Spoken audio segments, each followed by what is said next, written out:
Bonjour à tous, cela fait 1 an que j'ai commencé à faire des vidéos sur cette chaîne. Et pour mon premier anniversaire, je voulais faire une petite séance de questions-réponses pour que vous en sachiez un peu plus sur moi. Comme certains d'entre vous ont eu la gentillesse de m'envoyer des questions, je vais maintenant y répondre. La première question, celle qui revient le plus souvent, c'est celle de mes études. Après mon bac S, j'ai fait classe prépa. Pour ceux qui ne connaissent pas les classes prépa, ce sont les classes préparatoires aux grandes écoles. C'est des années de travail assez intenses où on prépare des concours pour entrer dans certaines écoles.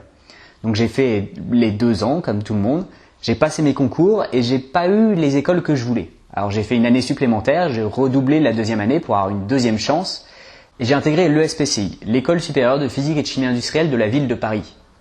Un long nom qui en jette un petit peu. C'est une grande école d'ingénieurs sur le concours de Polytechnique où on fait beaucoup de sciences. Beaucoup des élèves de cette école vont faire un doctorat et beaucoup des élèves de cette école vont après travailler dans la recherche. Souvent dans la recherche privée pour des grandes entreprises. Dans cette école, on fait beaucoup de sciences différentes. De la physique, de la chimie, des mathématiques, mais également un peu de biologie et de physiologie. Et par exemple en physique, on va voir aussi bien de l'électricité que du rayonnement électromagnétique, que de la thermodynamique, que de l'optique, que de la mécanique. Donc vous voyez, on voit plein de choses différentes. Au point que normalement une école d'ingénieur se fait en 3 ans et le cursus classique à l'ESPCI, on fait une 4e année de spécialisation. On touchait à beaucoup de sciences différentes dans mon école, mais pour moi il manquait des points importants. Si vous regardez la vidéo de promotion de l'école, vous verrez qu'ils disent ESPCI, inventeur d'avenir. Mais on n'avait aucun cours d'environnement ou d'énergie. Pour moi, c'est les 2 grands problèmes d'aujourd'hui.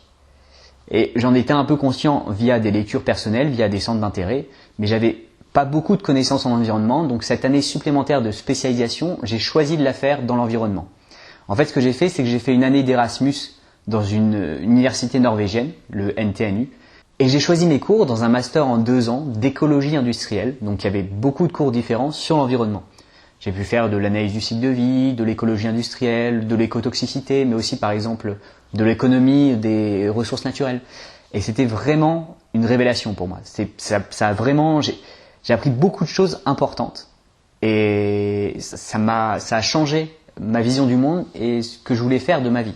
Et surtout, ça m'a donné un but, ça m'a réconcilié avec les sciences parce que j'avais fait tellement de sciences en prépa et en école d'ingénieur que j'en avais été un peu écœuré. Moi, j'ai fait ma scolarité à l'ESPCI où beaucoup de gens deviennent doctorants en disant que je ne ferai jamais de thèse. Et au final, j'ai trouvé des matières qui me plaisent et j'ai trouvé un objectif, un but, vraiment. Et du coup, maintenant, je fais une thèse. Comme quoi, il faut jamais dire jamais. Donc maintenant, je fais une thèse. Je fais une thèse dans les sciences de l'environnement, dans un centre de recherche luxembourgeois. Ça vous donne un peu une idée d'où je suis. Et voilà, donc je reste dans le domaine de l'environnement. Je suis pas sûr que ça soit très utile que je vous explique le sujet de ma thèse. Ça peut être un peu long. Il faudrait que je vous explique un peu dans quel cadre ça rentre, dans quelle matière. Mais si c'est un sujet qui vous intéresse, je pourrais faire une courte vidéo pour vous expliquer rapidement dans quoi je travaille. Donc voilà, pour résumer, j'ai fait un bac S. Ensuite, j'ai fait 3 ans en prépa au lieu de 2. J'ai fait 3 ans en école d'ingénieur, une année de spécialisation en Norvège. Et maintenant, je suis sur le point de finir ma 2e année de doctorat. Et avec tout ça, quel âge j'ai ? Eh bien, je vais avoir 26 ans à l'automne. 90. Est-ce que je montre mes vidéos à ma famille ? Évidemment, ce sont mes premiers supporters. Et mes vidéos leur plaisent beaucoup. En tout cas, c'est ce qu'ils me disent. Qu'est-ce que je fais de mon temps libre ? Eh bien déjà, une partie non négligeable de mon temps libre est consacrée à cette chaîne. Et puis ensuite, je dirais un peu comme tout le monde. Je regarde des séries, je lis. Même si ces derniers temps, j'ai surtout lu des livres sérieux. Je lis Courrier International toutes les semaines, mais ça, vous pouvez vous en douter si vous avez vu le fond de mes vidéos. Et je regarde des films de temps en temps. J'ai un peu de vie sociale. Ça m'arrive. Et je joue pas mal aussi aux jeux vidéo.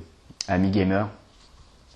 Est-ce que je fais du sport ? Eh bien, c'était pas dans la liste de mes occupations et ce n'est pas un hasard. C'est parce que non, je ne pratique pas d'activité physique régulière. À part marcher jusqu'à la gare et de la gare jusqu'au travail, parce que je vais au travail en train. Mais sinon, non, pas de sport. Et j'en ai jamais fait énormément. En fait, quand j'étais plus jeune, par exemple, j'ai fait beaucoup de théâtre, mais pas tellement de sport. C'est pas quelque chose qui m'attire, c'est pas quelque chose dont je ressens le besoin. Donc voilà. Après, je comprends très bien les sportifs et que ça soit apprécié et je ne nie pas du tout les bienfaits. Loin de là, mais c'est pas ma tasse de thé. Quelqu'un me demande depuis quand je m'intéresse à l'écologie et plus particulièrement au changement climatique.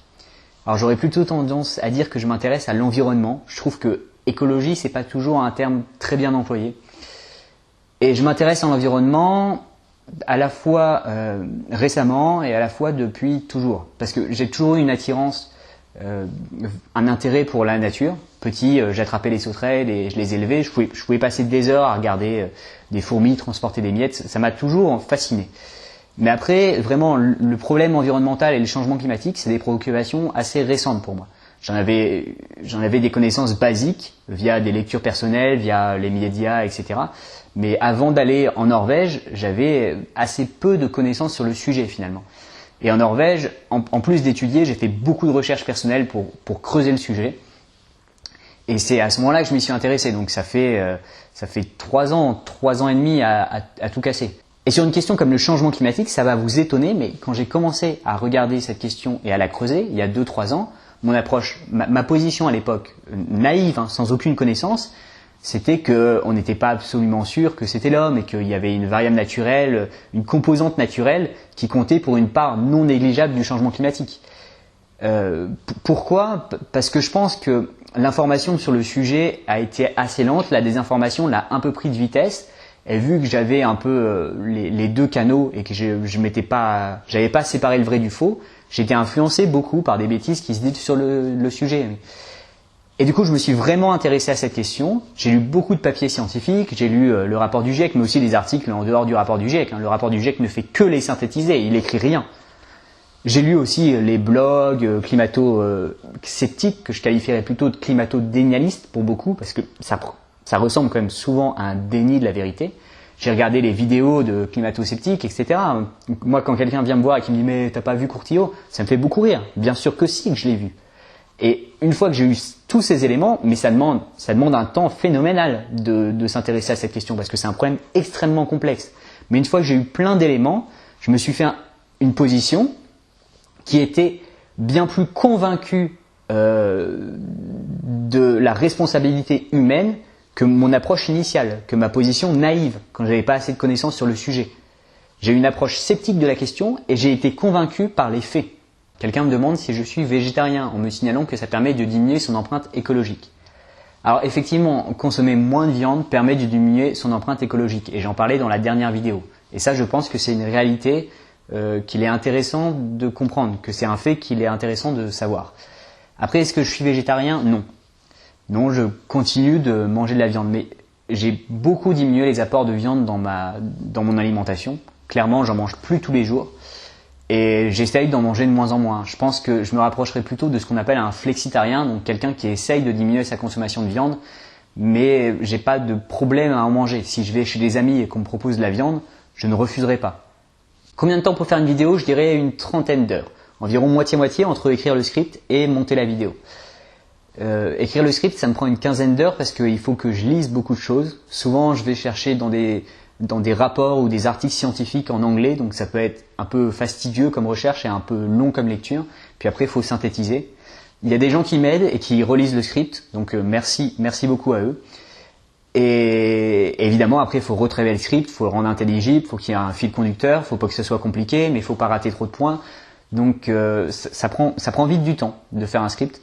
C'est des endroits où souvent j'ai des connaissances personnelles, mais évidemment pas complètes. En écrivant les scripts, en lisant ce qui se fait sur le sujet, j'apprends des choses. Et après, oui, aussi une 15aine d'heures pour le montage. Donc filmer, ça ne prend pas tant de temps que ça. Quoique ça prend plus de temps que la vidéo. Pour une vidéo de 15 minutes, je pense que si je la filme entièrement, s'il n'y a pas des passages où je mets juste des images, ça me prend facilement 2 heures à filmer. Je dois répéter plusieurs fois les phrases, je m'embrouille un peu. En plus, j'ai pas de prompteur, donc je dois mémoriser.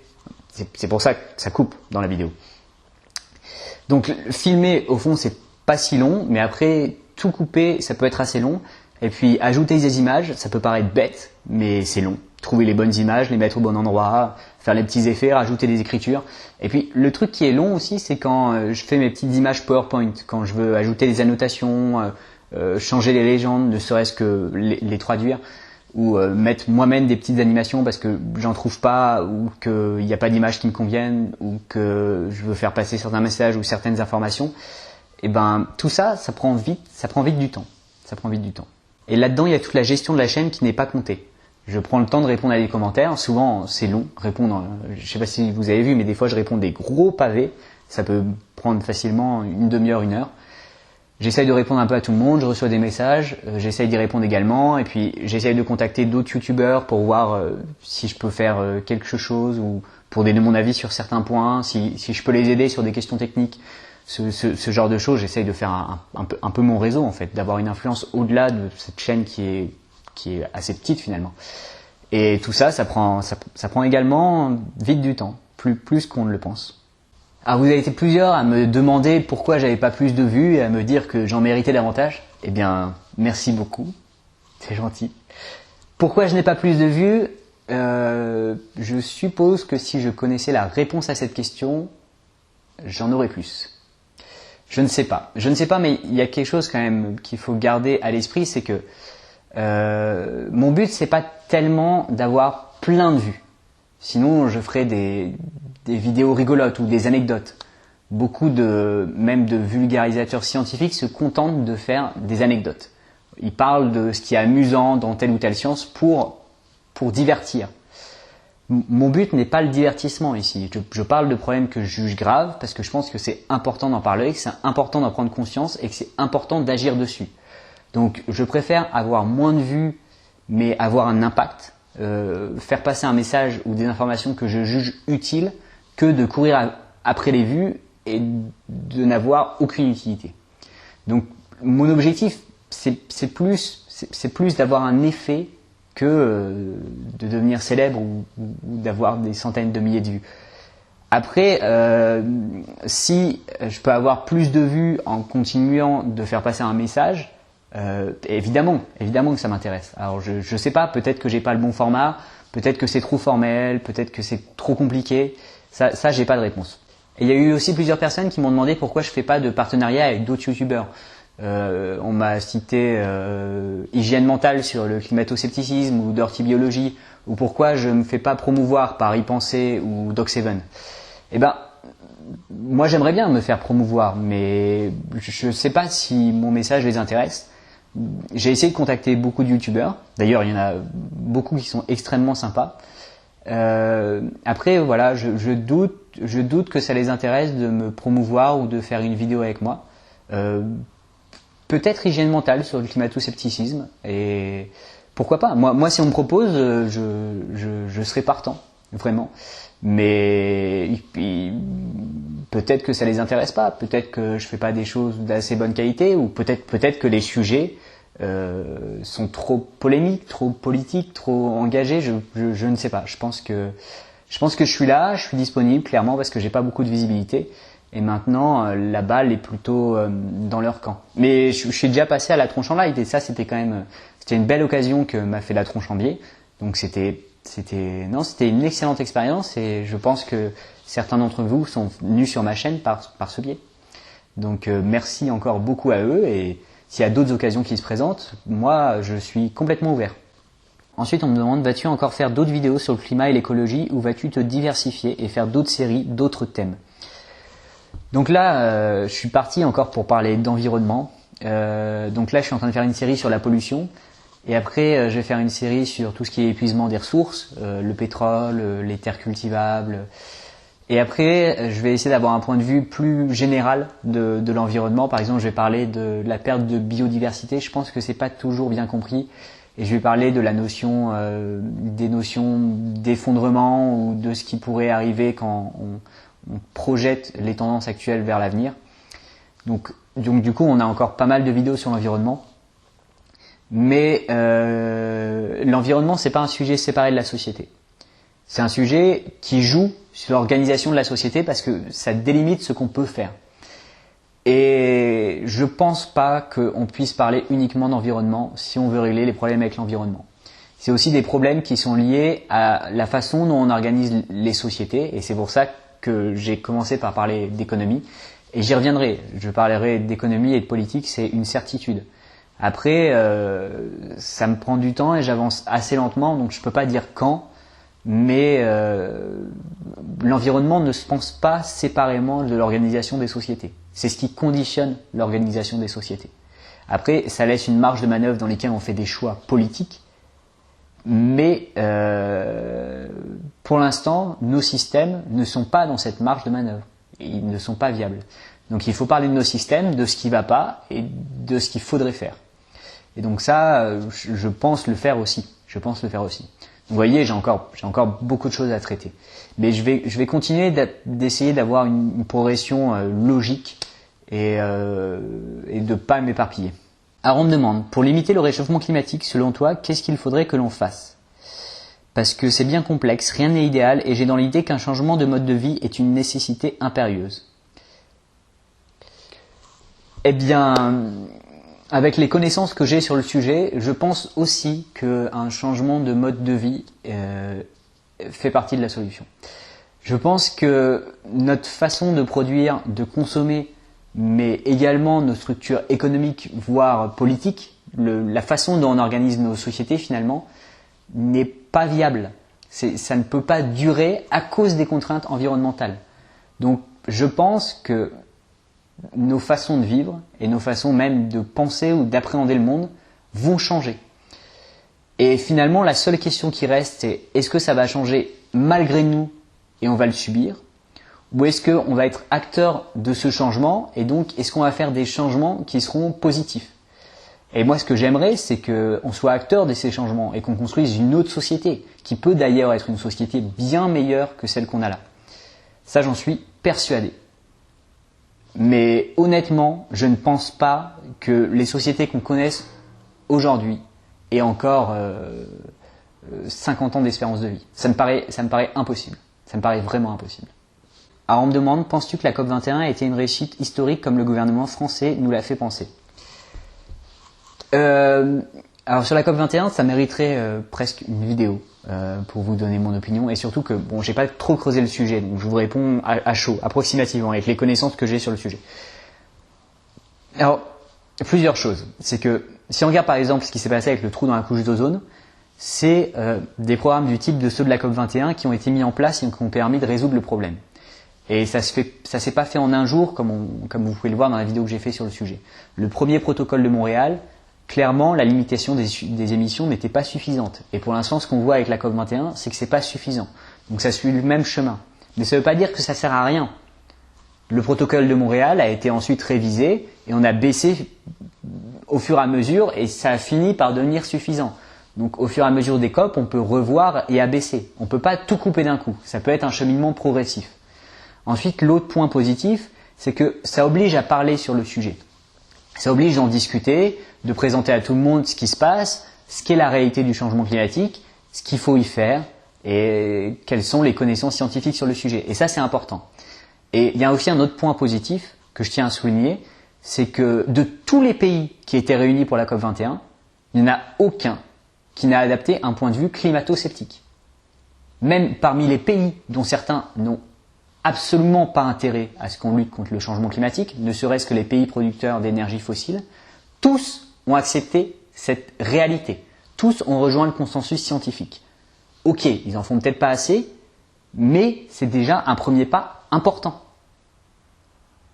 Et ça, faut quand même le garder à l'esprit, il ne faut pas tout dénigrer.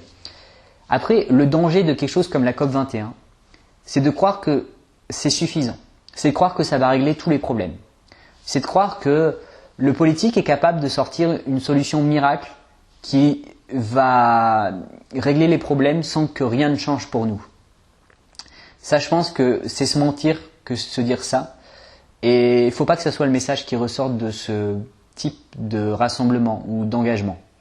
C'est un pas supplémentaire dans la bonne direction, mais jamais ce type d'accord ne sera suffisant. La solution viendra aussi et surtout du peuple. Ça vient des deux côtés en fait. Il ne faut pas négliger l'un ou l'autre. Mais il ne faut pas croire que ça sera un accord international qui réglera le problème et qu'on ne verra aucune différence. Je ne pense pas. Je ne pense pas. Les problèmes environnementaux d'aujourd'hui découlent directement de nos façons de vivre et de consommer. Donc ça me paraît difficilement imaginable qu'on puisse les régler sans changer nos façons de vivre et de consommer. Ensuite, on me demande, c'est pas trop déprimant de travailler dans le domaine de l'environnement? Vu qu'une fois qu'on a conscience du principe d'inertie, on se rend compte qu'on est un peu foutu. Alors d'abord, je pense qu'on n'est pas complètement foutu. Et que même si on dit qu'on ne peut pas tout éviter, donc que dans un sens on est foutu, on peut être un peu foutu ou complètement foutu. Et ça fait une grosse différence. Quand on regarde ce qui se fait par exemple sur le changement climatique, on ne dit pas qu'on va l'annuler, c'est plus possible. Mais on peut le mitiger et s'y adapter. Le mitiger, ça veut dire qu'on peut avoir des réchauffements faibles ou forts. Et on a encore un choix entre les deux. Et cette différence, c'est énorme en termes d'impact sur la civilisation, sur les populations concernées. Et on peut aussi s'y adapter. On peut rendre nos sociétés plus résilientes, plus résistantes aux chocs en les anticipant. Et donc on peut faire beaucoup de choses. On a encore une énorme marge d'action. Et on est peut-être la dernière génération à avoir autant de marge, à avoir autant de possibilités. Donc clairement, on ne peut pas dire on est foutu et ne rien faire. C'est un peu facile et c'est un peu faux. Donc voilà, je ne pense pas qu'on soit foutu. Est-ce que c'est déprimant? Oui et non. Oui, des fois, parce que on traite des sujets difficiles et on se rend compte qu'il y a peu de réactions et des fois c'est un peu triste ou ça fait un peu peur.